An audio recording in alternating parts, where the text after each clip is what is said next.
इसलिए थोड़ा लेट हो गया था वहाँ पे। अच्छा, आपको भी मिला? Yes sir.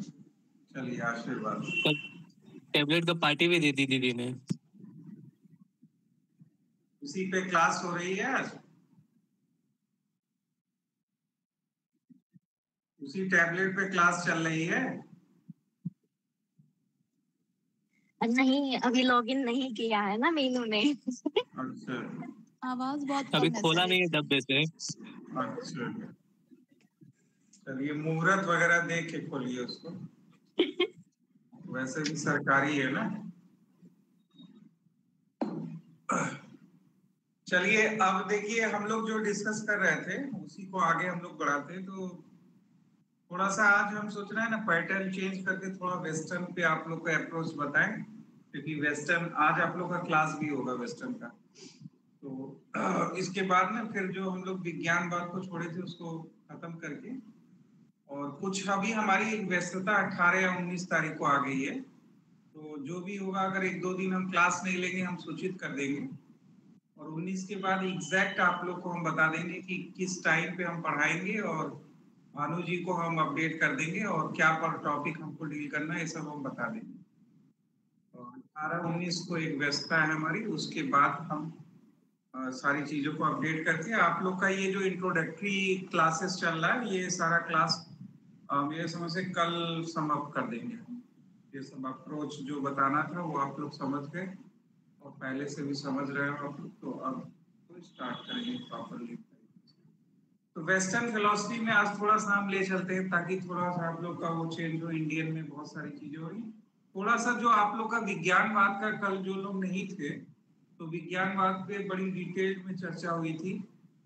थोड़ा सा वो करने के लिए अगर कोई व्यक्ति बोलना चाहे, जैसे आशुतोष जी या कोई और अनूप जी या कोई भी एक लोग बोलना चाहे, जो कल एक महत्वपूर्ण चर्चा हुई थी ना कि कैसे हम कह सकते हैं कि आदि गुरु शंकराचार्य एक प्रच्छन्न बौद्ध नहीं थे, वह कौन सी दार्शनिक अवधारणा थी। क्योंकि बहुत सारे ऐसे विचार हैं या अवधारणाएं हैं जो हमको विज्ञानवाद और शून्यवाद में दिखाई देती हैं, जिनकी सिमिलरिटी हमको आदि गुरु शंकराचार्य के मत में दिखाई देती है, अद्वैत मत में दिखाई देती है। इसलिए कई लोग ये आक्षेप करते हैं, लेकिन किस प्रकार वह आध्यात्मिक चरम उत्कर्ष तक पहुंचे और अपनी दार्शनिक अवधारणा को उन्होंने एक चरम उत्कर्ष दिया जिसको सभी लोग एक्सेप्ट करते हैं, और वास्तव में वो है भी। अगर उसको एनालाइज किया जाए, कमियां हर जगह होती हैं, कमियां वहां भी हैं, लेकिन जिस उत्कर्ष तक वो ले गए वो अपने आप में चरम था। तो इनमें से कोई एक बताना चाहे जो पिछले क्लास की फाइंडिंग्स थी कि किस प्रकार से जो है आदि गुरु शंकराचार्य प्रच्छन्न बौद्ध नहीं थे विज्ञानवाद और शून्यवाद के कंपैरिजन में। इसको कोई जो कल की क्लास में हो, अनूप जी, आशुतोष जी, आप ही बताइए, बढ़िया समझ रहे थे। बाकी अगर कोई इच्छुक है तो वो हाथ उठा दे जो कल की क्लास में था। तब हम आशुतोष जी को रोक देंगे क्योंकि वो तो पार्टिसिपेट कर ही रहे हैं। अभी राजकुमार जॉइंट। चलिए आशुतोष जी आप ही बताइए।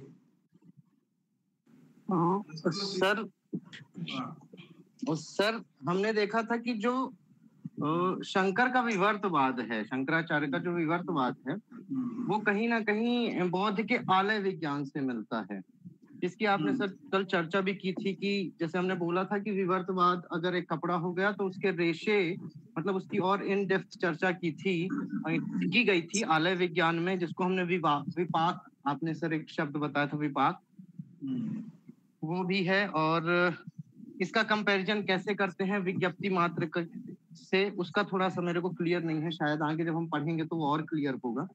और आलय विज्ञान के बाद हमने देखा था क्लिष्ट मनोविज्ञान, जिसको मनस विज्ञान भी कहा जाता है, उसमें भी और इस विवर्तवाद को और इन डेप्थ पढ़ा गया है कि कैसे वो थोड़ा सा अलग है, या ऐसा कह सकते हैं कि समानता है पर ये थोड़ा सा और अलग है, डेप्थ में है। और तीसरा जो बौद्ध का है वो खड्विद विषय विज्ञान है। तो इन तीनों चीजों की बात की गई है बौद्ध फिलॉसफी में। और हम जो अलग मानते हैं कि शंकराचार्य इन सब से अलग कैसे हैं, वो उनकी ब्रह्म की विवेचना है। और ब्रह्म की विवेचना में एक शब्द जो सर आपने कल कोट किया था वो है जीवो ब्रह्मैव न परा। यानी जो जीव है वो ब्रह्म से अलग नहीं। तो क्या है जीव, क्या है? ब्रह्म से अलग नहीं है, मतलब ब्रह्म से अलग है? अलग नहीं है सर। हाँ, अलग नहीं है। जीवो ब्रह्मो न पर, ठीक है। जीव तो ब्रह्म ही है, ठीक है। हाँ, तो ये जीव तो ब्रह्म ही है। तो आप इसको आप ठीक बता रहे हो। आप बहुत सारी चीजें कल भी बता रहे थे, आज भी ठीक हो, आप ट्रैक पे हो, कोई दिक्कत नहीं है। बस एक चीज आप बताओ कि जो विज्ञानवाद और शून्यवाद है वो जीव को लेके क्या अवधारणा प्रस्तुत कर रहा है। इन्होंने तो इसको चरम आध्यात्मिक उत्कर्ष तक पहुंचा दिया कि जीवो ब्रह्मो नापर। जो औपनिषदिक हमें संस्कार मिले हैं अहम ब्रह्मास्मि, ठीक है, उसके चरम उत्कर्ष पे उन्होंने पहुंचा दिया कि जीवो ब्रह्मो नापर, जीव ब्रह्म ही है, ठीक है। अद्वैत मत की स्थापना की। विज्ञानवाद और शून्यवाद में क्या मत है इसको लेके जीव को? अच्छा, जो लोग आज क्लास में हैं, कल नहीं थे, उनमें से भी कोई बताना चाहे तो हाथ उठा के बता सकता है। मालविका जी, मीनू, कोई भी बताना चाहे तो हाथ उठा के बता सकता है कि विज्ञानवाद में और शून्यवाद में जीव का क्या अवधारणा है, जीव की क्या अवधारणा, उसकी क्या स्टेटस है। क्योंकि जीवो ब्रह्मो नापर, ब्रह्मम सत्यम जगत मिथ्या, जीवो ब्रह्मो नापर। जगत को मिथ्या कहा जा रहा है, जीवो ब्रह्मो नापर। तो विज्ञानवाद में क्या कहा जा रहा है? जीव और जगत के संदर्भ में विज्ञानवाद क्या कह रहा है? जीव और जगत के संदर्भ में शून्यवाद क्या कह रहा है? इसी से थोड़ा डिफरेंस समझ में आएगा ना कि ये किस प्रकार से ये प्रच्छन्न बौद्ध नहीं और चरम आध्यात्मिक उत्कर्ष तक पहुंचा रहे हैं। कोई हाथ खड़ा करेगा? 36 लोग हैं, कोई एक लोग खड़ा किए हैं क्या? कोई हाथ खड़ा किया है? नहीं लग रहा है किसी ने नहीं। अच्छा, आज तो जी आप बताओगे? 2 लोगों ने किया है। जिन्होंने किया है कोई एक अनम्यूट करके बताए। सर ये जो जीव के बारे में विज्ञानवाद का जो कॉन्सेप्ट है ना, हाँ। वो बोलते हैं कि मतलब जो जीव है वो केवल चेतन रूप है, मतलब चेतना ही वास्तविक सत्य है, और जीव को वहां पे वो चेतना से जोड़ते हैं कि मतलब जीव में एक चेतना है। कौन जोड़ता है? विज्ञानवादी। अच्छा, जीव को चेतना से जोड़ते हैं। हाँ, अच्छा, मतलब ये बोलते हैं चेतना से स्वतंत्र कोई वस्तु नहीं है, जो रियलिटी है वो चेतना ही है, मतलब कहीं ना कहीं वो आंतरिकता की तरफ जाते हुए दिखाई देते हैं, तो विज्ञप्ति मात्रता बोलते हैं जिसको, उधर की तरफ जाते हुए दिखाई देते हैं। इनको ठीक करिए आशुतोष जी, आप इनको ठीक करिए जो ये बोल रहे हैं, स्पष्टीकरण करिए इसका। आप लोग इंटरेक्शन करिए तो तब सीखेंगे, हम तो दे ही देंगे सब ज्ञान इधर से। सर जीव के बारे में तो ज्यादा जानकारी नहीं है, लेकिन विज्ञानवाद कहीं ना कहीं वेस्टर्न फिलोसफी से मैं कंपैरिजन करूं तो पूरे तरीके से बर्कले से मिलता जुलता दिखता है विज्ञानवाद, आइडियलिज्म। अच्छा चलिए आशुतोष जी, आपने कहा बर्कले से मिलता जुलता है, कोई डिफरेंस बताएगा? विज्ञानवाद और बर्कले के प्रत्ययवाद में कोई डिफरेंस बताएगा? आशुतोष जी नए नए बिंदु उठा देते हैं, तो फिर मजा आता है, फिर इंटरेक्शन बढ़ जाता है। कोई हैंड रेस करे, जो लोग नेट है वो हाथ खड़ा करें।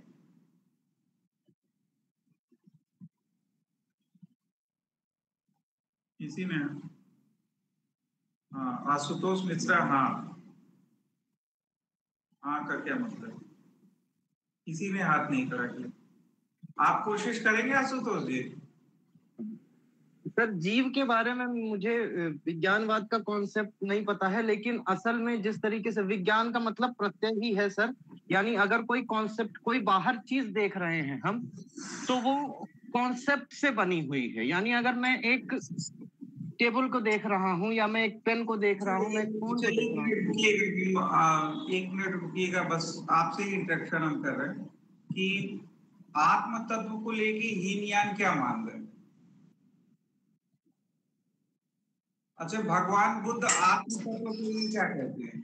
सर मेरे को ये जो ये ब्रेडले वाला जो कॉन्सेप्ट लग रहा है उसमें बस ये कहीं ना कहीं आत्मनिष्ठ प्रत्ययवाद की बात करते हैं, और वो भी विज्ञानवाद से इसी रूप में जुड़ा है, क्योंकि वो भी आत्मनिष्ठ रूप से कहीं ना कहीं चेतना की ही बात है ना। ठीक है, चलिए आप जो सोच रही हैं अभी स्पष्टीकरण करते हैं। क्यों आशुतोष जी, आपसे जो डिस्कस कर रहे हैं हम, जी सर। आत्मा को लेके भगवान बुद्ध का क्या विचार है और हीनयानियों ने क्या मत प्रस्तुत किया? सर इसकी जानकारी इतनी नहीं है मुझे, बहुत कांसेप्ट थोड़ा सा मेरा। सर बुद्ध भगवान जो है वो तो आत्मा को मानते ही नहीं, अनात्म मानते हैं। और जो कहते हैं कि जो ये 5 रूपों का जो संघात है उसी को वो आत्मा के रूप में मानते हैं। सर मेरे ख्याल से आत्मा को ऐसा नहीं है कि वो नहीं मानते हैं, वो मानते हैं लेकिन दूसरे तरीके सर से यहाँ मानते हैं। अनित्यवाद का कॉन्सेप्ट है क्या जीवन में? बहुत सारे कॉन्सेप्ट आ जा रहे हैं। एक साथ ये कह सकते हैं कि मतलब जो शरीर है ना बुद्धिज्म के अकॉर्डिंग, वो वास्तविकता नहीं है। ह्यूमन बीइंग की वास्तविकता वो नहीं है, चेतना वास्तविकता है। जीव की वास्तविकता उसकी चेतना से है, ना कि शरीरधारी मनुष्य से। सर बुद्ध कहीं ना कहीं आत्म तत्व के जगह पे निर्वाण पद का प्रयोग किया है, जहाँ तक मुझे पता है। सर ये थोड़ा सा मेरे दिमाग में चल रहा है, कभी पढ़ा था मैंने अभी हाल फिलहाल में। सर स्ट्रीम ऑफ कॉन्शियसनेस की बात करते हैं। आशुतोष जी बोलिए, फिर आप लोग हैंड रेस करिए तो हम वैसे बुलवाएंगे, इससे अच्छा कम्युनिकेशन होगा। नहीं, आज तक चैनल हो जाएगा ये। जी सर। आशुतोष जी। सर ये स्ट्रीम ऑफ कॉन्शियसनेस की बात करते हैं। अच्छा, जैसे विलियम जेम्स करते हैं उसी तरीके से ये कहते हैं कि जो हमारी चेतना है या आत्म है, वो विचारों का या संस्कारों का समूह है। नॉट श्योर, लेकिन ये चीज कहीं पढ़ी थी मैंने।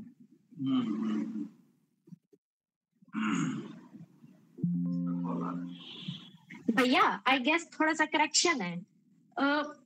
चेतना विज्ञानों का प्रवाह नहीं है, जिसको आप वो बोल रहे हो कल्पना वगैरह के समुच्चय से जोड़ने की कोशिश कर रहे हो। वो बाह्य जगत के बारे में ये सब बोलते हैं, है ना। और जब जीव की बात आएगी तो वो उसको जोड़ेंगे समृद्धि सत्य परमार्थ सत्य। नागार्जुन बोलते हैं द्वय सत्यम, है ना, तो उसमें समृद्धि सत्य और परमार्थ सत्य की बात करते हैं वो।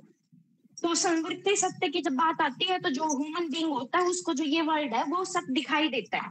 और जब परमार्थ सत्य की बात आती है, जब ह्यूमन बीइंग इस जो लिविंग जो वर्ल्ड है इससे ऊपर उठता है तो उसको चेतन स्वरूप जो दिखाई देता है, तो वो आल्य विज्ञान है। जहाँ पे जो विचार है वो मुक्त रूप से प्रवाहित होते रहते हैं, जिसका वर्णन पिछली बार हम लोग थोड़ा बहुत डिस्कशन कर रहे थे, तो याद हो लंकावतार सूत्र वगैरह में डिस्कशन किया गया है। नहीं, आलय विज्ञान जो है वो बिल्कुल अलग है, प्रवाह अलग है। इसी पे तो कॉन्ट्राडिक्शन हुआ था ना कि आलय विज्ञान किस तरीके से वो एक घर है जिसमें संस्कार स्थिर रूप में रहते हैं, स्टोर रहते हैं। लेकिन जो नॉर्मल कॉन्शियसनेस होती है, जिसकी बात बुद्ध ने की थी, वो स्ट्रीम ऑफ कॉन्शियसनेस की, विचारों की प्रवाह की बात की थी। और फिर यहीं पर कॉन्ट्राडिक्शन होता है, बल्कि कुछ दार्शनिक इस पर मतभेद भी व्यक्त करते हैं आलय विज्ञान के संदर्भ में। ठीक है, अब अनिरुद्ध जी को सुनते हैं हम लोग। सर आपने पूछा कि बुद्ध आत्म तत्व के बारे में क्या बोलते हैं, तो उन्होंने आत्म तत्व के जगह पे निर्वाण पद का प्रयोग किया है। वो आत्मा को या ब्रह्म को का शब्द का प्रयोग नहीं करते हैं, वो निर्वाण शब्द का प्रयोग करते हैं इसकी जगह पे। अच्छा, कितने लोग अनिरुद्ध जी से सहमत हैं? हाथ खड़ा करें।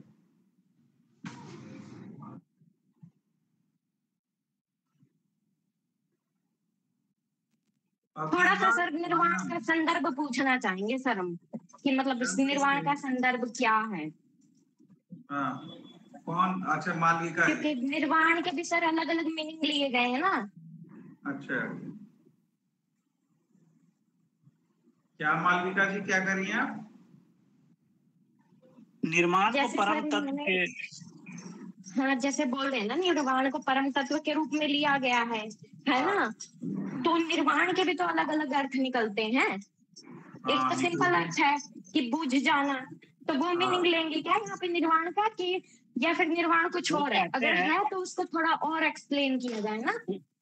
उन्होंने आत्म तत्व के जगह पे या आत्मा या ब्रह्म के जगह पे जो निर्वाण पद का जो रूप को स्वीकार किया है, तो वो बुद्ध जो है सारे उपदेशों से ऊपर उठ के, बुद्धि विकल्पों से ऊपर उठ के शील समाधि प्रज्ञा को उन्होंने अपनाया है, उसको स्वीकार किया है, उसका साक्षात्कार किया है, निर्माण को प्राप्त किया है।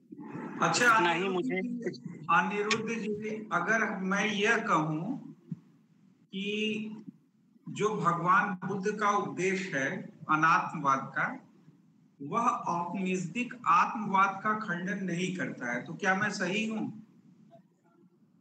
अनिरुद्ध नहीं जी सर, गलत है। अनिरुद्ध जी। जी जी, मैं सही हूँ, सही स्टेटमेंट दे रहा हूँ?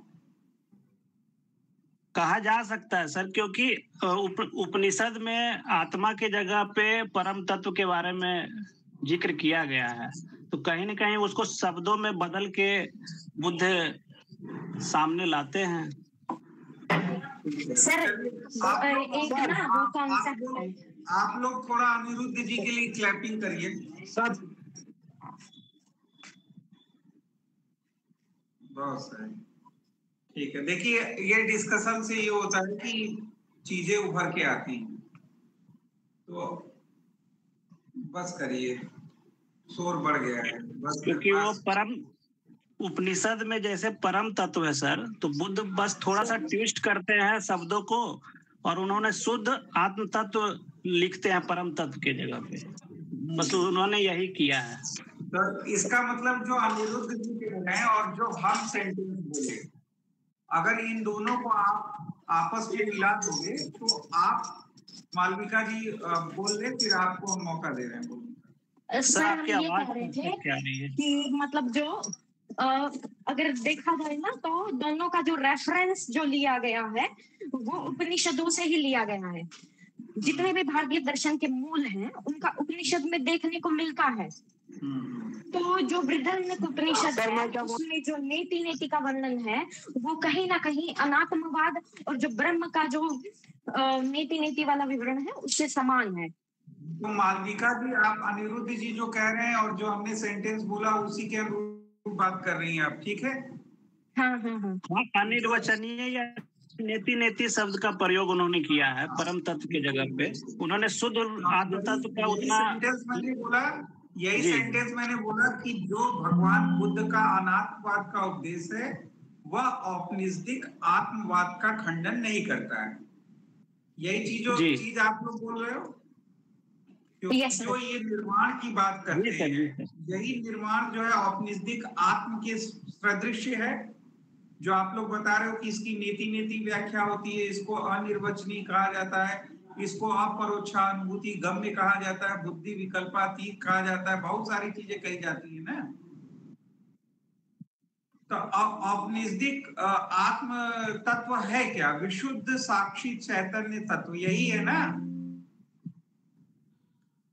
ये तीन रूप में बताया गया है। व्यवहारिक रूप में मतलब कि आत्मा को भारतीय संदर्भ में तीन रूप में बताया गया, एक परमात्मा के रूप में, एक जीवात्मा के रूप में, और एक तीसरा जो आपने कहा सर। हाँ, तो बताया गया है, किताब तो खोल के नहीं बैठे हैं आप। अरे सर, क्योंकि इतने सालों से बुद्ध पढ़ रहा हूँ तो याद रहेगा ही ना सर। अच्छा ठीक है, तो आपसे कुछ और प्रश्न करें हम? पूछिए, जानकारी होगी तो बताऊंगा सर। अरे जब बुद्ध आप पढ़ ही रहे इतने सालों से, जानकारी कैसे नहीं होगी आपको? ठीक है सर, पूछिए। आप प्रयास अच्छा कर रहे हैं और हम आपसे प्रसन्न हैं, ठीक है? बाकी चीज किसी को अन्यथा मत लीजिए आप, ठीक है? तो इसका मतलब है अनिरुद्ध जी जो बता रहे हैं कि वो खंडन किस चीज का कर रहे हैं, आत्मवाद में खंडन किस चीज का कर रहे हैं? बताइए अनिरुद्ध जी, आप तो बता ही रहे हैं, बताइए। सर आवाज कट के आ रही है, मेरे तरफ दिक्कत है, आपकी तरफ एक बार फिर से बताइएगा। सब लोग को आ हाँ रही सर, है आवाज आवाज? तो आ जी रही जी है। बोलिए सर, फिर से बोलिए। हाँ, सभी लोग मैं ये कह रहा हूँ कि औपनिवेशिक आत्मवाद का खंडन वो नहीं कर रहे हैं, तो वो खंडन किस चीज का कर रहे हैं? उनका अनात्मवाद किस चीज का खंडन कर रहा है? नित्य का सर, इसका? नित्य हाँ, जो परमानेंसी है उसका। किसका? सर नित्यता का बता रहे हैं, आवाज उनका कट रहा है। नित्यता का खंडन कर रहे हैं। Yes sir. देखिए, एक कॉन्सेप्ट है ना, जैसे अनिरुद्ध जी भी चर्चा की है कि 3 संदर्भ में किया जाता है, जो और पुस्तकों में भी आप देखेंगे, डिस्कशन में भी हम बता रहे हैं। एक होता है तात्विक जीवात्मा और सीमित प्रमाता का स्वरूप। ठीक है, आत्म का जो संबंध है सीमित प्रमाता के रूप में या तात्विक जीवात्मा के रूप में, उनका अनात्मवाद उस आत्म तत्व का खंडन कर रहा होता है, उस तात्विक जीवात्मा का खंडन कर रहा होता है। ठीक है, औपनिवेशिक आत्मवाद का खंडन नहीं करता, जैसे अनिरुद्ध जी बताया, मालविका जी भी बताई कि वही क्या है, निर्वाण है भगवान बुद्ध के लिए। तो पहले यह कॉन्सेप्ट आप लोग क्लियर रखिए।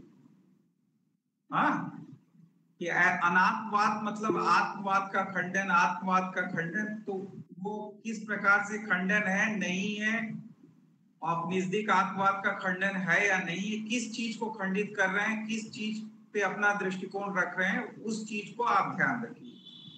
मालविका जी और मीनू जी, इनका प्रश्न सुन ले तो फिर और हम प्रश्न पूछें। और हाँ सर, ये पूछना था सर, ये तात्विक वाला जो चीज बता रहे थे आप, इसको थोड़ा और क्लियर कर देना ना। जी सर, इसको थोड़ा सा एलोबरेट कीजिएगा। इसको एलोबरेट हम कर दे रहे हैं आप लोग को, और भी प्रश्न हम उठा दे रहे हैं आप लोग से, और जब डिटेल में पढ़ाएंगे तब भी कर देंगे। देखिए, होता क्या है ना कि आप लोग समझिए, चलिए थोड़ा सा हम एक्सप्लेन कर ही दे रहे हैं इसको, तब आप लोग को समझ में आएगा। देखिए, जो भगवान बुद्ध का दृष्टिकोण था कि अगर हम किसी पुद्गल या किसी तात्विक आत्म तत्व में विश्वास करेंगे, ठीक है, जिसको हम लोग ज्ञाता कर्ता भोक्ता मानते हैं, ये जानते ही आप लोग, ज्ञाता कर्ता भोक्ता तात्विक आत्म तत्व।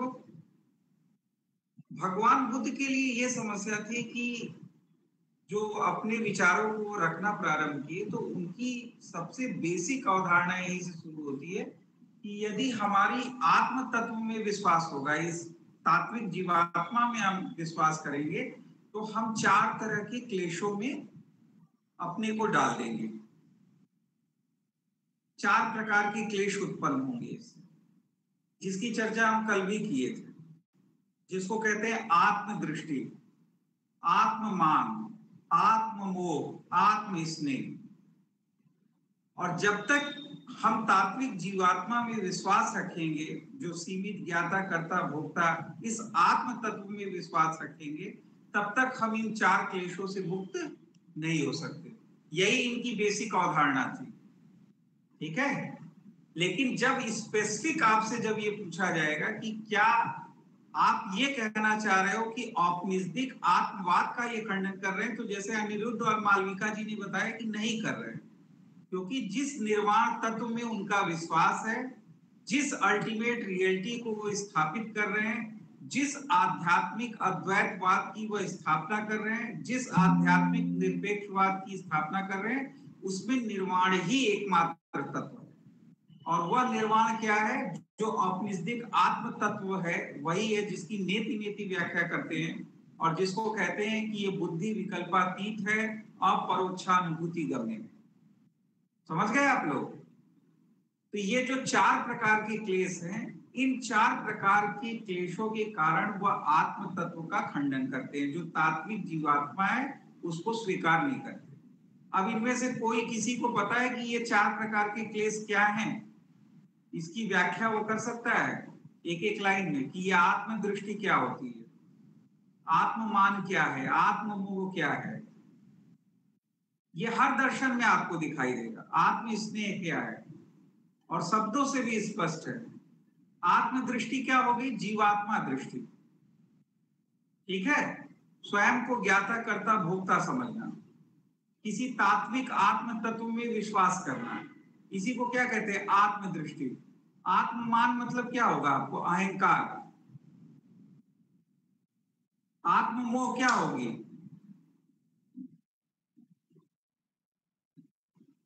अनुराग, मोह। और इसी प्रकार आत्म स्नेह क्या होगा? बताइए भाई आप लोग।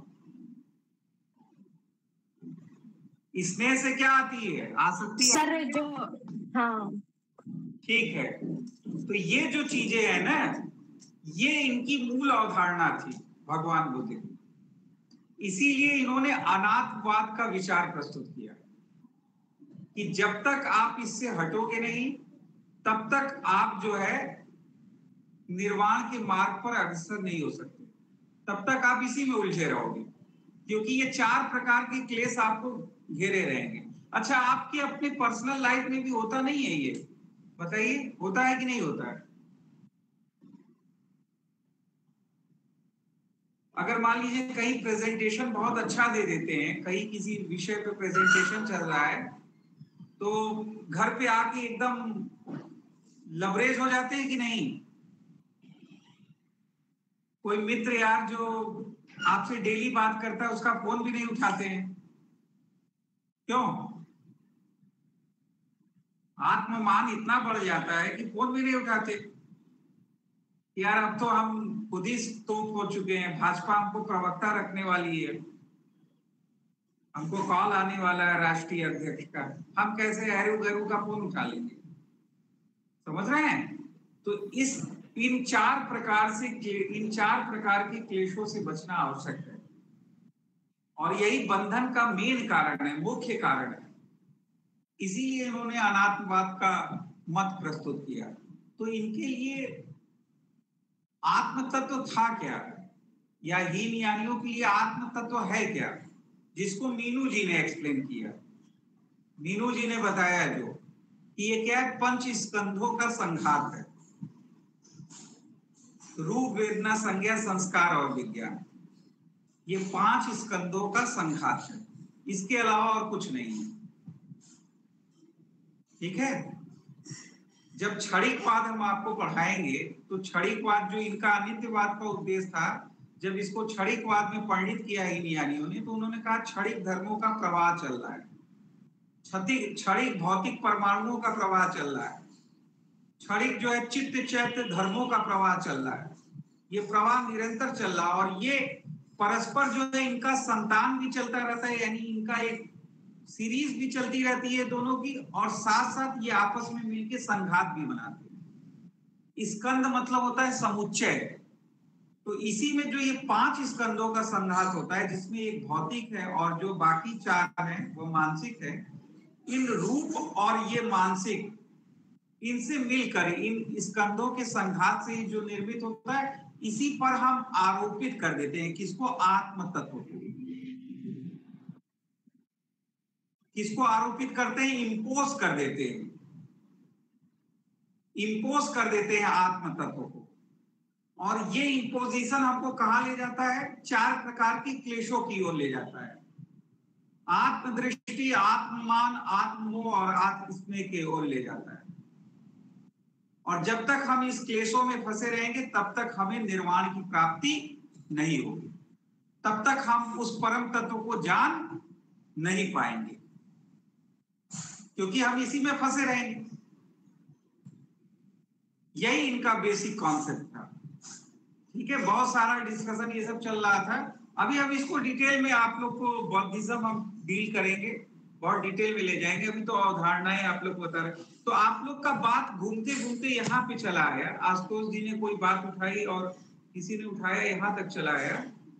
मेरा मूल प्रश्न जहां अभी भी रुका हुआ है कि जब वो कहते हैं जीवो ब्रह्म्यो नापरः, जगन मिथ्या जीवो ब्रह्म्यो नापरः, तो जीवो ब्रह्म्यो नापरः का है, जीव मतलब यहाँ आत्म तत्व से है, कि जो वो तात्विक आत्म तत्व की बात कर रहे हैं बौद्धिज्म में। भगवान बुद्ध जी कह रहे हैं कि जो तात्विक आत्म तत्व है, जो 4 प्रकार के क्लेश को उत्पन्न करता है, उसमें विश्वास, इसी तात्विक आत्म तत्व को वो क्या कह रहे हैं आदि गुरु शंकराचार्य की यह तो ब्रह्म ही है,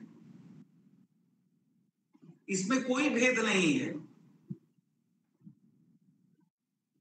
ये दो नहीं है बल्कि एक ही है, और अपने अद्वैत मत की स्थापना कर रहे हैं।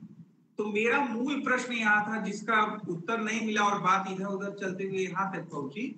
मेरा मूल प्रश्न अभी भी खड़ा हुआ है कि विज्ञानवाद में यह जीव, जिस जीव को आदि गुरु शंकराचार्य ब्रह्म ही कह रहे हैं, वह जीव विज्ञानवाद में क्या है, जीव जगत का विचार विज्ञानवाद के लिए क्या है और शून्यवाद के लिए उसका दृष्टिकोण क्या है। तभी तो हम इस प्रश्न का उत्तर दे पाएंगे कि किस प्रकार आदि गुरु शंकराचार्य ने चरम आध्यात्मिक उत्कर्ष के रूप में जीवो ब्रह्मो नाप्रय इस अवधारणा की स्थापना की और प्रच्छन्न बौद्ध से वो परिमुक्त हो जाएंगे जो आक्षेप लगता है। कल हम देखिए, कल जो लोग क्लास में नहीं थे, खैर मालविका जी मीनू नहीं थे और भी कुछ लोग नहीं रहे होंगे, जो लोग क्लास में थे उनको बताया गया है, उनको ध्यान नहीं होगा, लेकिन कल डिस्कशन में ये बात आई थी कि वो विचार क्या है। देखिए आप लोग इस बात को ध्यान पूर्वक सुनिएगा कि विज्ञानवाद में जीव और जगत दोनों को नितांत असत कहा गया है, ठीक है। जिस जीव को ब्रह्म ही कहा गया है आदि गुरु शंकराचार्य के द्वारा, उस जीव और जगत को मिथ्या कहा गया। लेकिन एक बात समझिएगा कि जैसे आदि गुरु शंकराचार्य जब पढ़ाएंगे तो बताएंगे, तो वैसे आप लोगों को पता भी होगा कि जगत मिथ्या लेकिन पारमार्थिक दृष्टिकोण से, व्यवहारिक रूप से जगत सत्य है। ये विशिष्ट दृष्टिकोण है कि पारमार्थिक दृष्टिकोण से जगत मिथ्या है लेकिन व्यवहारिक दृष्टिकोण से सत्य है, और जीव तो ब्रह्म ही है, यह आदि गुरु शंकराचार्य कह रहे हैं। लेकिन विज्ञानवाद क्या कह रहा है? विज्ञानवाद कह रहा है कि जीव और जगत यह दोनों नितांत असत हैं। नितांत असत की कैटेगरी आप लोग जानते हैं, जैसे सश्रृंग कहा जाता है या आकाश कुसुम कहा जाता है, इसको नितांत असत माना जाता है। त्रिकाल में जिसका एग्जिस्टेंस ना हो, इस वो जो चतुष्कोटि विनिर्मुक्त की बात करते हैं ना सर, वही ना? क्या जी? चतुष्कोटि विनिर्मुक्त की बात करते हैं, वही है ना सर? थोड़ा आराम से बोलिए। चतुष्कोटि विनिर्मुक्त की बात जो करते हैं वही वाला कॉन्सेप्ट है क्या सर ये? चतुष्कोटि विनिर्मुक्त की बात करते हैं तो निर्वाण के लिए करते हैं ना, तो अभी आपको जीव और जगत का विचार कर रहे हैं, ठीक है। जीव और जगत की बात बताई जा रही है विज्ञानवाद में। अभी हम बोल दे रहे हैं, इसके बाद मालविका जी आप दोहराइए ताकि आपके मनोमस्तिष्क में बैठ जाए ये बात। अब अभी हम क्या कह रहे हैं कि आदि गुरु शंकराचार्य के लिए जीव तो ब्रह्म ही है और जगत मिथ्या है, लेकिन जगत व्यवहारिक रूप से सत्य है। लेकिन विज्ञानवादियों के लिए जीव और जगत दोनों नितांत असत्य हैं। दोहराइए मालविका जी। हाँ, जो शंकराचार्य हैं उनके अनुसार जो जीव और जो ब्रह्म है वो समान है, और जो जगत की सत्ता है वो व्यावहारिक रूप से तो सत्य है लेकिन पारमार्थिक रूप से असत है। वहीं अगर विज्ञानवादी बौद्ध मत में मिथ्या है, वहीं विज्ञानवादी बौद्ध में अगर देखा जाए तो सृष्टि और जीव दोनों की सत्ता को वो नितांत असत मानते हैं। नितांत असत मानते हैं, ठीक है। तो ये डिफरेंस आप लोग को अब समझ में आ रहा है, क्योंकि जीव और जगत को वो क्या कहते हैं? परिकल्पित कहते हैं। परिकल्पित। कल 3 आपको कैटेगरीज बताई गई थी, परतंत्र, परिनिष्पन्न और परिकल्पित।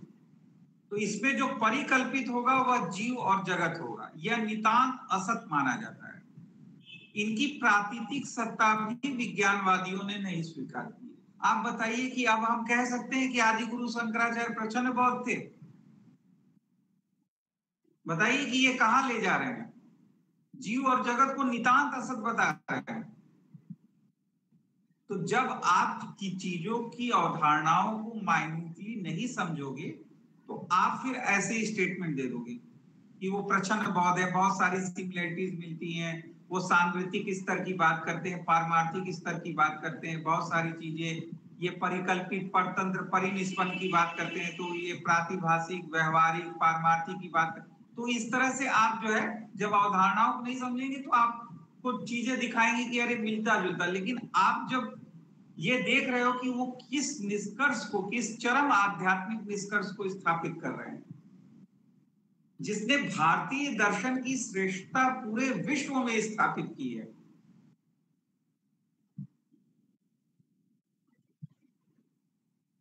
ये बहुत बड़ा निष्कर्ष है जो आदि गुरु शंकराचार्य ने स्थापित किया है, जीवो ब्रह्मो नाम।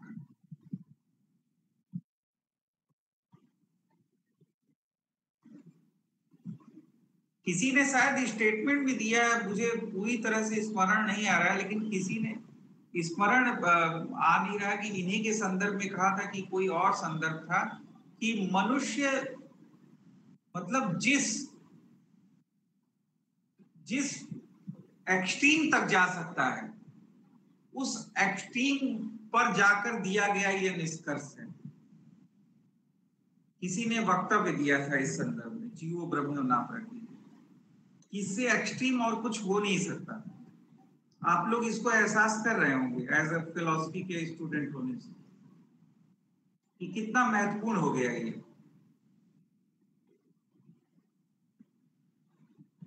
कबीरदास ने इसी के लिए कहा था ना, कस्तूरी कुंडल बसे मृग ढूंढे बनमाही। हाँ, तो आपका और ब्रह्म का तो अभेद है, जो आत्म तत्व है उसका अभेद है। जब ये आप जान लोगे तो आप मुक्त हो जाओगे, मोक्ष मिल जाएगा आपको, निर्वाण की प्राप्ति हो जाएगी। इसको और डिटेल में हम बताएंगे।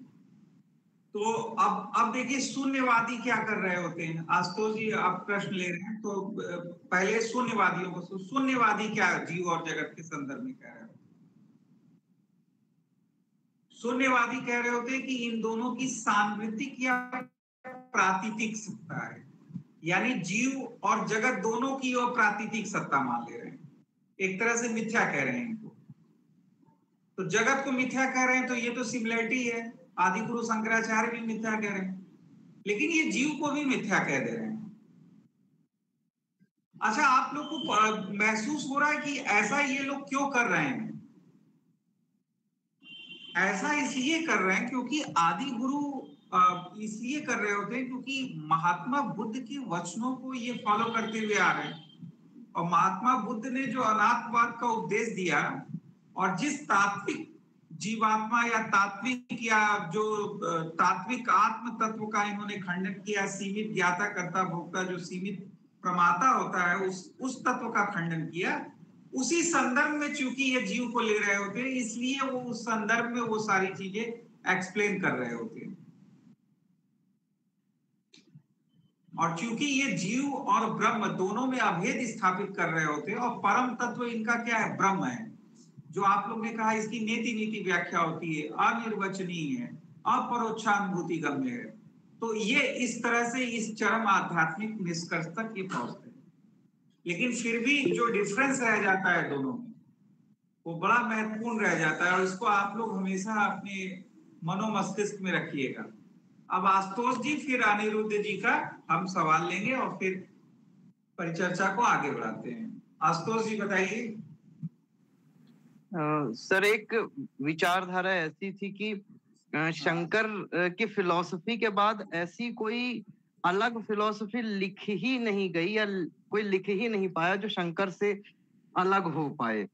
और राधा कृष्ण ने इसको बड़े अच्छे से कहा है कि जितनी भी उनके बाद की फिलॉसफी लिखी गई है उन्हीं को फुटनोट करके लिखी गई हैं। तो जैसा आपने ये चीज बोली कि बिल्कुल एक्सट्रीम है, माइंड उससे आगे इंसान सोच ही नहीं सकता है। बिल्कुल बिल्कुल ऐसा है। और हो सकता है कि जो स्टेटमेंट हम बोले ये राधा कृष्णन ने ही दिया था शायद आदि गुरु शंकराचार्य के लिए, ऐसा हो सकता है। सर्च करने पे ये खैर तथ्यात्मक संदर्भ है, तो तथ्यात्मक संदर्भ चेक किया जा सकता है कि किसने एग्जैक्ट कहा था। और राधा कृष्णन ने बहुत अध्ययन किया था भारतीय दर्शन का, और आदि गुरु शंकराचार्य और इनका बड़ा गहरा अध्ययन था उनका। तो मेरे समय से ये सर इसमें सवाल एक ये अराइज होता है सर कि शंकराचार्य ने कहीं ना कहीं ब्रह्म सूत्र को ही विवेचित किया है। यानी जितना भी वो लिखे हैं उनको उनका अपना तरीका बेस्ट हो सकता है ब्रह्म सूत्र को डिफाइन करने का, जिसको हम बहुत अच्छा मान रहे हैं।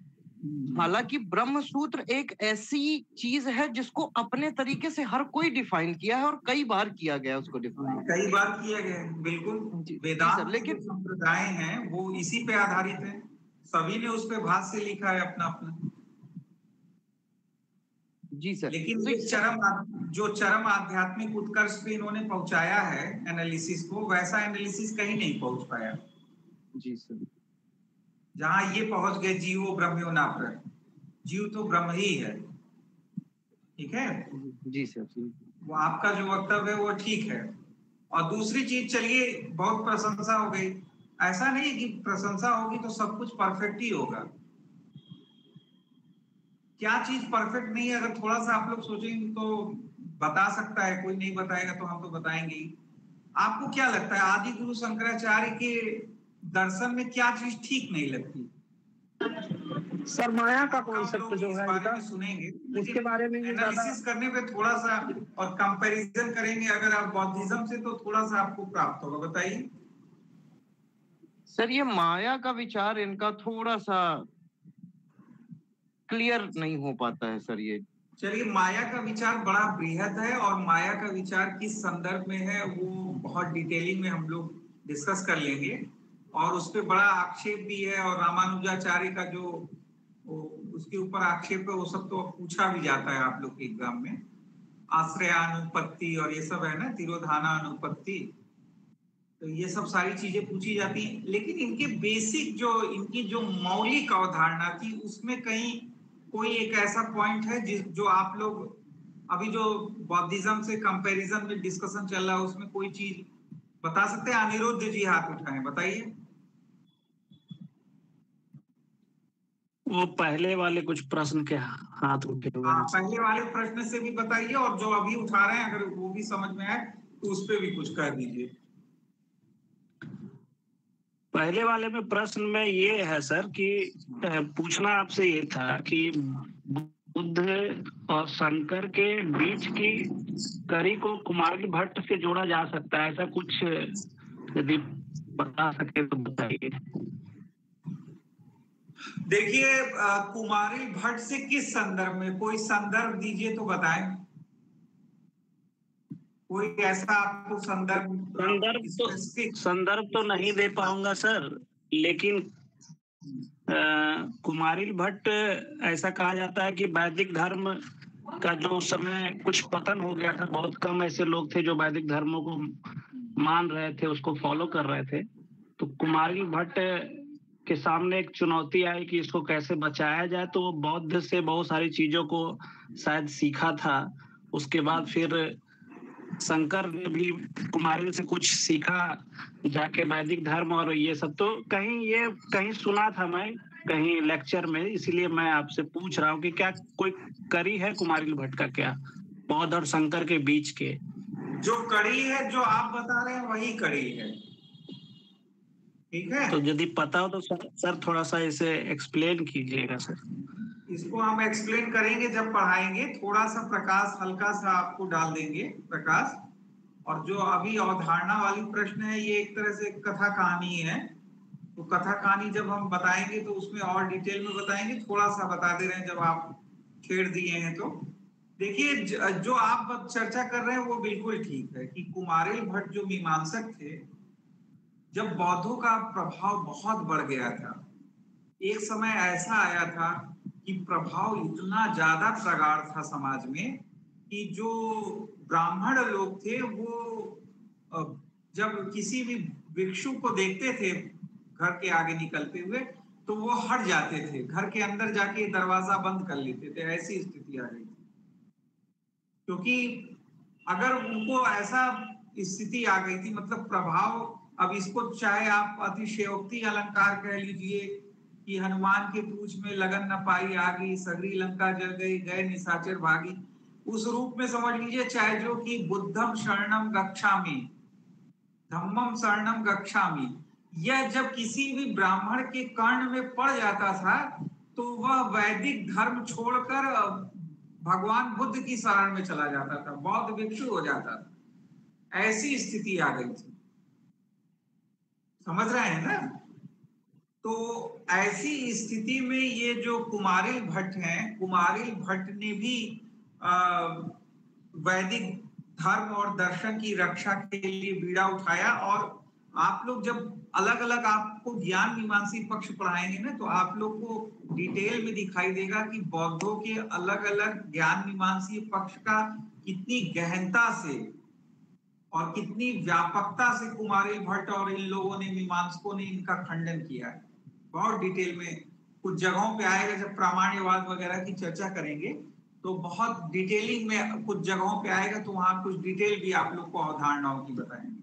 तो ये कथा कहानी है कि कुमारिल भट्ट थे, किसी ने आदि गुरु शंकराचार्य को भी कहा कि आप इनसे जाकर मिल लीजिए, लेकिन शायद एक परिघटना घटित हो गई।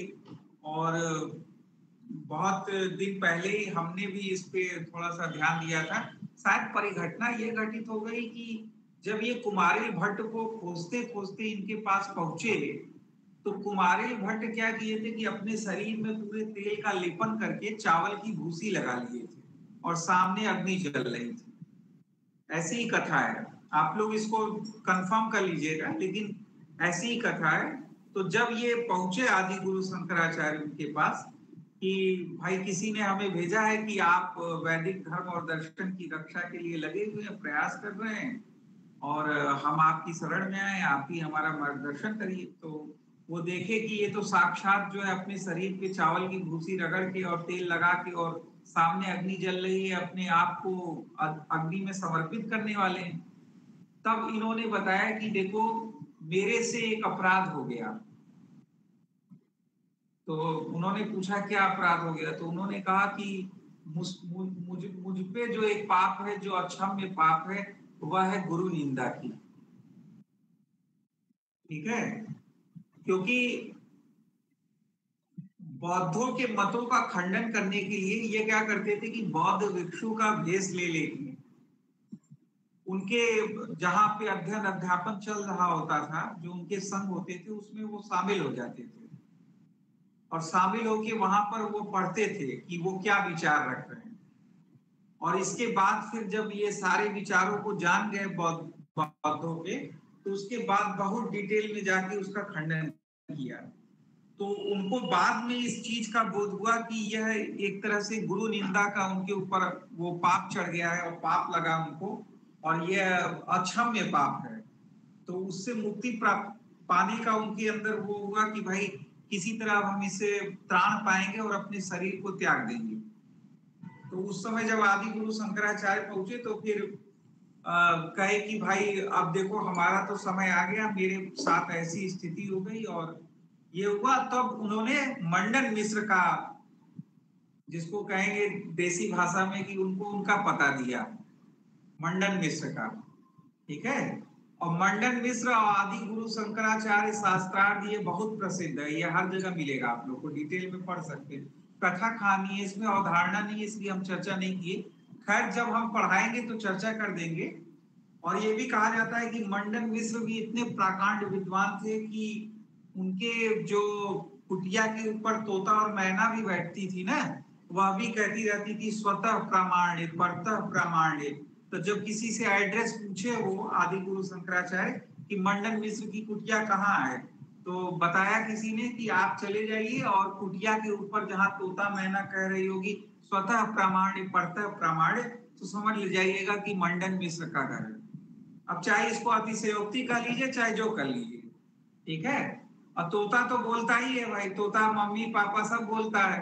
तो दिन भर जब मंडन मिश्र को स्वतः प्रमाण परतः प्रमाण और प्रमाण विवेचन और यही सब करते हुए देख रहा है, तो वो भी बोल रहा है।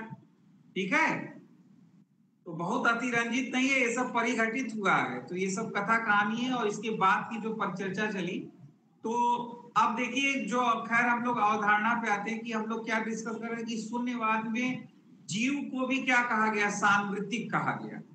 तो अब आप लोग को क्लियर हो गया होगा ना, कंपैरिजन अगर आप लोग करोगे तो, कि देखिए आदि गुरु शंकराचार्य क्या करें, जीव ब्रह्म ही है, जगत मिथ्या है, पारमार्थिक दृष्टिकोण से मिथ्या है लेकिन व्यवहारिक दृष्टिकोण से सत्य है।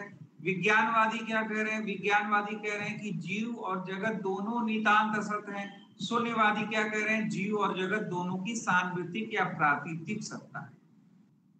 ठीक है, तो अब आप लोगों को क्लियरिटी हो गई होगी। और ये क्लियरिटी तो सिर्फ शुरुआत है, क्योंकि हम पढ़ा नहीं रहे हैं अभी आप लोग को बौद्धिज्म जब पढ़ाएंगे तो स्टार्टिंग से फिर पूरा डिटेल करते हुए इनका ज्ञान मीमांसीय पक्ष और सभी के, जैसे मालविका जी ने कहा ना कि सभी का निर्वाण संदर्भ भी भिन्न भिन्न है।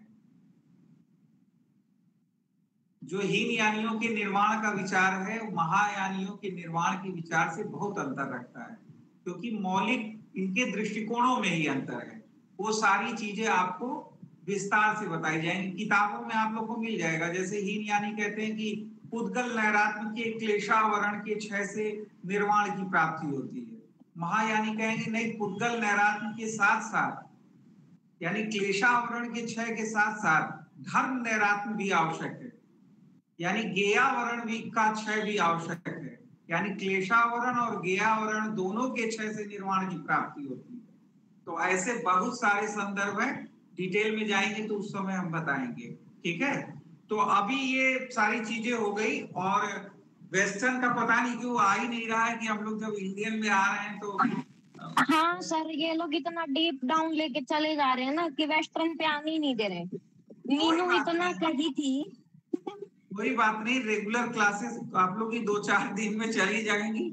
आप बिल्कुल डीप डाउन में मत जाइए, एकदम और एकदम स्थिर रहिए और घबराइए मत। ठीक है, तो अच्छा एक दो सर ये था थोड़ा सा कंपैरेटिव इमेज बन जाता ना दोनों की, वो क्या नाम है, कॉन्सेप्ट क्या है, नॉलेज वगैरह, एपिस्टेमोलॉजिकल पॉइंट ऑफ व्यू। हाँ, सब डिस्कस कर देंगे। अच्छा ये बताइए, एक बार बस ब्रेडली पे आके रुक गया। सुनिए एक मिनट आप लोग की, अगर ये बताइए कि मैं अगर वस्तुवादी बन जाऊं और आप लोग जो है विज्ञानवादी हो जाएं, ठीक है, वसु बंधु हो जाएं, जिन्होंने विज्ञप्ति मात्रता सिद्धि की रचना की, तो आप लोग कुछ अपने मत विचार को रखिएगा। ठीक है, जैसे विज्ञानवादी क्या कहते हैं कि जो विज्ञान है वही एकमात्र सत्य है। विज्ञानवादियों का यही मत है। तो अगर हम वस्तुवादी हो जाएं तो हम कोई मत रखें, तो आप लोग वसुबंधु बन के होके जरा कुछ मत रखिए, देखिए क्या निकाल पाते हैं आप लोग। जैसे हम वस्तुवादी हैं, हम कहे यार तुम कैसे विज्ञान को एकमात्र सत्य मान रहे हो, इसका मतलब है वाह्य अर्थ की कोई सत्ता नहीं है। हम वस्तुवादी हैं, विज्ञान को एकमात्र सत्य मान रहे हो, कह रहे हो वाह्य अर्थ की कोई सत्ता नहीं है। तो वाह्य अर्थ की कैसे सत्ता नहीं है? क्योंकि वाह्य अर्थ जो है किसी देश विशेष, किसी काल विशेष में रहता है। क्या गलत है ये? जब हम किसी चीज को देख रहे होते हैं, किसी वाह्य अर्थ को देख रहे होते हैं, तो वो किसी देश विशेष काल विशेष में दिखाई देता है। फिर हम ये भी कह सकते हैं कि भाई जो वाह्य वस्तु होती है, कभी कभी किसी वाह्य वस्तु को सभी लोग एक साथ, जैसे मैं यहाँ बैठा हुआ हूँ या आपके सामने कोई चीज पड़ी हुई है, आपके कमरे में 2 लोग हैं, 3 लोग हैं, तो सभी लोग उसको देख रहे होते हैं। वाह्य अर्थ है तभी तो, कोई आप ही थोड़ा देख रहे हो, सभी देख रहे हैं उसको। फिर हम ये कहें कि अगर वाह्य अर्थ नहीं है तो किस प्रकार, जैसे सामने अगर जल नहीं रखा है, घट नहीं रखा है, आपको प्यास लगी है, तो आप जाते कैसे हो अप्रोच करने कि हम उस घड़े से पानी लें और पी लें, अपनी प्यास बुझा लें। और इसी को जो पारिभाषिक रूप से जैसे कहा गया है कि देश नियम, काल नियम, संतान अनियम और कृत्य क्रिया, ये 4 बात बोले वस्तुवादियों ने। तो अगर मान लीजिए आप लोग विज्ञानवादी हो, क्योंकि विज्ञानवाद के बहुत सारे अप्रोच और अवधारणाओं को आप लोग समझे, तो आप लोग का क्या उत्तर होगा? इसको कैसे व्याख्यायित करेंगे? कोई बता पाएगा? अनिरुद्ध जी,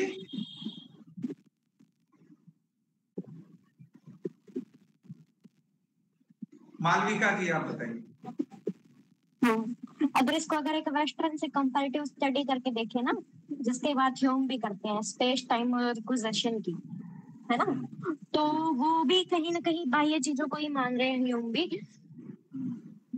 तो जो देश काल और कारणता के माध्यम से जो हम वस्तुओं का जो रूप देख पाते हैं, वो उनका जो बाह्य स्वरूप है केवल वही देख पाते हैं।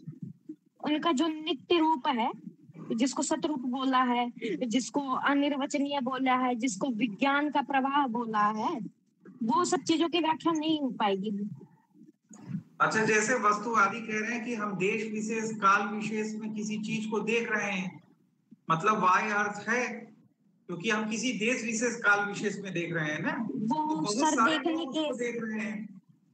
वो सीमित आंशिक दृष्टिकोण है किसी भी वस्तु को देखने का विज्ञानवादियों के अनुसार।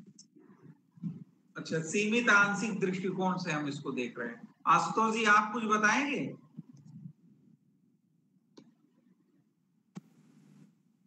नहीं सर, अभी नहीं कि कुछ मैं चिंतन में हूँ सर। मैं थोड़ा सा एक विचार आ रहा है सर, बर्कले भी तो यही बोलता है सर कि अगर वस्तु की सत्ता है मतलब कि, और जब उसे मतलब अच्छा, मैं नहीं देखता। एक डिस्कशन तो रह गया, एक डिस्कशन रह गया। अनूप सिंह जो मुद्दा ले आए कि हमने एक प्रश्न पूछा था जो इधर उधर हो गया कि विज्ञानवादी और जो बर्कले अपना प्रत्ययवाद प्रस्तुत कर रहे हैं, इसमें क्या डिफरेंस है? ये बात तो रही गई, क्यों?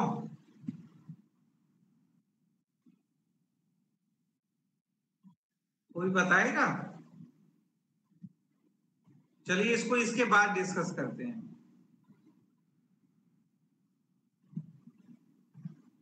विज्ञानवाद आप लोग में से किसी ने पढ़ा है? जो लोग ने नेट किया है वो हाथ उठाएं। सर हाँ, देखो जो ये प्रत्ययवाद है ना, इसके 3 रूप मिलते हैं जिसका वर्णन विवेकानंद ने भी किया है। एक मिनट सुनिए कि सिर्फ हम आप लोग के सामने, आप लोग में से किसी का वीडियो नहीं दिखाई दे रहा है, तो इसलिए यहाँ ओपन बुक चैलेंज भी है। आप लोग किताब भी लेके बैठ सकते हो, आप लोग सर्च करके भी आप लोग पार्टिसिपेट करो। यहाँ पे कोई ये नहीं है कि आप लोग बस जो है सब कुछ सर इतने जल्दी जल्दी क्वेश्चन पे ना तो बुक खुलती है और ना एआई काम करता है। पेज नंबर ही नहीं याद रहेगा सर, पेज नंबर नहीं है सर। ये भी टैलेंट है कि कितनी जल्दी बुक खुल जाती है। वो जब पढ़े रहेंगे तभी इतने जल्दी खुलेगी सर, जब तभी। ये चीज एक ही बुक में थोड़ी दी हुई है सर। नहीं तो कोई एक बेसिक जो बुक यूज करते हैं वहां पे भी खोल के बता सकते हैं। चलिए कोई बात नहीं, अभी तो हम डिटेल में बताएंगे, आप लोग सुनिए। देखिए वसुबंधु क्या कहते हैं, जब देश नियम, काल नियम, संतान नियम और ये सारी चीजें, कृत्य क्रिया, ये 4 प्रमुख पॉइंट है जिसके आधार पर वस्तुवादी आक्षेप करते हैं विज्ञानवादियों के ऊपर। तो वसुबंधु ने विज्ञप्ति मात्रता सिद्धि में बड़े विस्तार से इसका खंडन किया है। उन्होंने बार बार एक चीज का दृष्टांत दिया है जिसको हम लोग कहते हैं स्वप्न, ठीक है, जिसको हम लोग ड्रीम कहते हैं।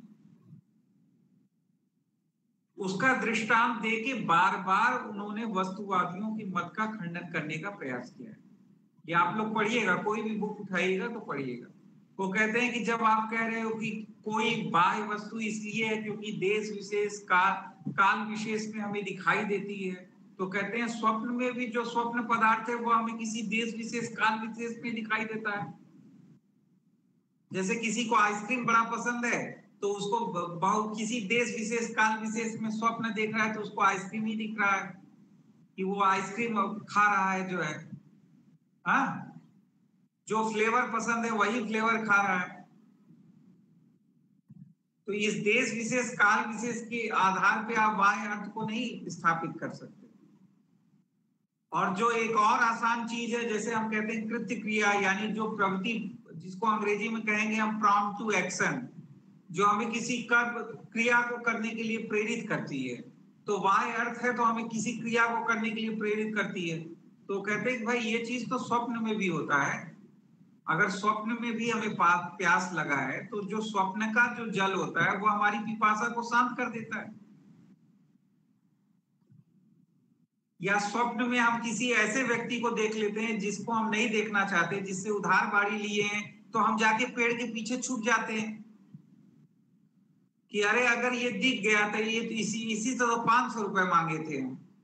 पहले दिखते ही मांग लेगा हमसे, कहेगा यार 500 कहाँ गया, पहले बाद में बात करना, पहले 500 दो। तो स्वप्न में भी हम जाके ऐसे छुप जाएंगे कि अरे वो आ रहा है 500 रुपए हम इससे लिए। तो वहां पर भी तो कृत्य क्रिया हो रही है, प्राम टू एक्शन हो रहा है। तो यही पर्याप्त है वाय अर्थ के लिए। अब एक चीज जो महत्वपूर्ण है जो हम बीच में छोड़ दिए, उसमें जटिलता है, इसलिए जो है हम बीच में छोड़े हैं ताकि लास्ट में आपको बताएं। जो बड़ा महत्वपूर्ण है वह है जब वो संतान अनियम, एक पारिभाषिक टर्म है, आप लोग पढ़ेंगे। संतान अनियम का मतलब क्या होता है? संतान अनियम मतलब किसी एक वाय अर्थ को जब बहुत लोग एक साथ देख रहे हैं तो यह भी पुष्ट करता है कि वाय अर्थ है, ऐसा वस्तुवादियों का मानना है। इसी को कहते हैं संतान अनियम।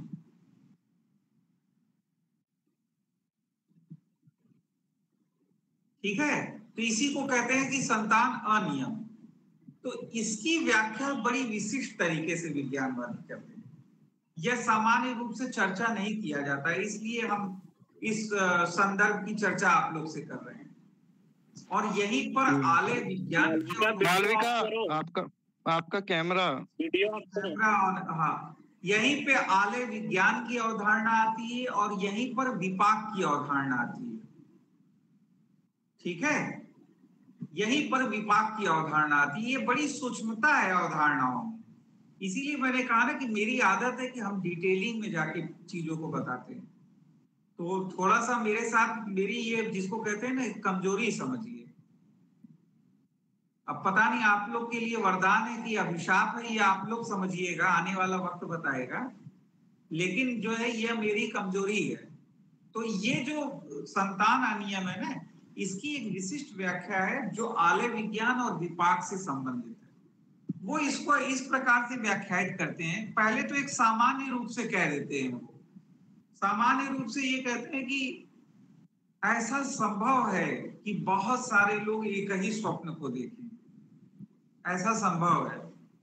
अच्छा, ऐसा गलत भी नहीं है, ऐसा संभव है। जैसे किसी के घर में कोई परिघटना घटित हो जाती है, कोई किसी का नियर और डियर वन चला जाता है किसी के जीवन में, किसी के माता पिता, किसी के XYZ, तो ऐसा संभव होता है कि 2-4 लोग एक साथ जो है अपनी माँ को देख रहे हो, पिता को देख रहे हो, या कोई नियर एंड डियर वन को देख रहे हो, तो इसमें इनकार नहीं किया जा सकता। तो उनका ये कहना है वसुबंधु का कि भाई इससे भी आप बाह्य अर्थ को स्थापित करने की कोशिश मत करो, क्योंकि ऐसा भी असंभव नहीं है कि कई लोग एक साथ एक ही प्रकार के स्वप्न को देखें। इससे इनकार नहीं कर सकते आप। लेकिन फिर भी जो इसकी व्याख्या करते हैं वो आले विज्ञान और विपाक से इस प्रकार करते हैं। वो कहते हैं कि जब कई लोग एक साथ एक ही वस्तु को देख रहे होते हैं तो समान प्रकार की वासना का विपाक हो रहा होता है, इसलिए ऐसा संभव हो पाता है। अब जो कल लोग क्लास में नहीं होंगे उनको थोड़ा दिक्कत होगा, क्योंकि विपाक आले विज्ञान या अवधारणा कल बताई गई थी। तो आप लोग रिक्वेस्ट करिए कि जो क्लासरूम के वो है, वो धीरे धीरे कुछ दिक्कतें हैं टेक्निकल, वो ठीक हो जाएंगी तो अपलोड हो जाएगा। तो जो लोग क्लास छोड़ देंगे वो पीछे वाला अपलोड सुन लेंगे एटलीस्ट। तो वो इसकी व्याख्या इस प्रकार से करते हैं कि सभी लोग जब एक ही चीज, एक ही वस्तु को देख रहे होते हैं तो इसका अभिप्राय है कि समान कर्मफल विपाक हो रहा होता है उनके भीतर। जैसे अगर सड़क पर कोई हाथी चलता हुआ आ रहा है और सभी लोग उस हाथी को देख रहे हैं, तो इसका मतलब है समान कर्मफल विपाक हो रहा है, जिसके कारण सभी लोग एक ही हाथी को आते हुए देख रहे हैं। तो इस प्रकार जिस चीज को बाह्य अर्थ पर ले जा रहे हैं वस्तुवादी, उसको वह कर्मफल विपाक के आधार पर व्याख्यायित करने का प्रयास करते हैं। कल हमने डिटेल में बताया था कि आलय विज्ञान क्या है, इसको विपाक कहते हैं। और विज्ञानवादियों का जो प्रतीत समुत्पाद है वह आलय विज्ञान से ही व्याख्यायित होता है, क्योंकि इसी आलय विज्ञान में, जिसको समष्टिगत विज्ञान कहते हैं या जिसको समुच्चय कहते हैं, ये समष्टिगत विज्ञान में क्या होता है आलय विज्ञान में कि निरंतर वासना और निरंतर विज्ञान, इसकी निरंतर धारा चलती रहती है।